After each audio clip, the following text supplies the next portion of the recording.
কানাডার লিবারেল পার্টির ভারতীয় বংশোদ্ভূত নেত্রী রুবি ধাল্লা সম্প্রতি পার্টির নেতৃত্ব নির্বাচনে অংশ নেওয়ার ঘোষণা দিয়েছেন এবং কানাডার পরবর্তী প্রধানমন্ত্রী হওয়ার সম্ভাবনা তৈরি করেছেন।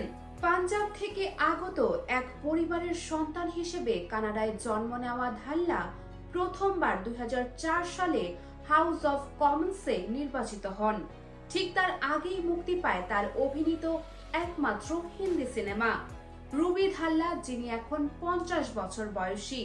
2 দশকেরও বেশি আগে একটি কম বাজেটের হিন্দি সিনেমায় অভিনয় করেছিলেন তিনি। সিনেমার নাম ছিল কিউ কিস লিয়ে। এটি বলিউড ধাঁচের একটি হিন্দি সিনেমা যা হ্যামিল্টনের সিরিয়াল কিলার সুখবিন্দর ধিলনের প্রকৃত হত্যাকাণ্ডের বিচার নিয়ে তৈরি। 2003 সালে মুক্তিপ্রাপ্ত সিনেমাটিতে রুবি ধাল্লা একজন পুলিশ অফিসারের চরিত্রে অভিনয় করেন।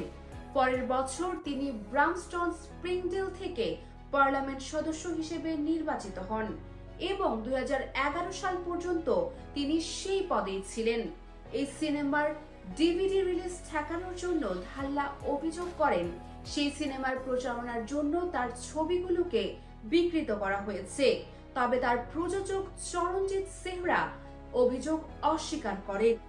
রুবি ধাল্লা ভারতীয় বংশোদ্ভূত প্রথম নারীদের একজন যিনি কানাডার পার্লামেন্ট নির্বাচিত হন।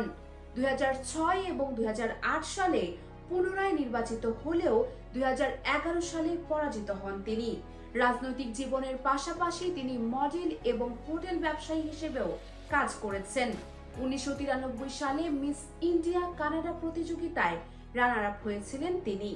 US Bengal news desk.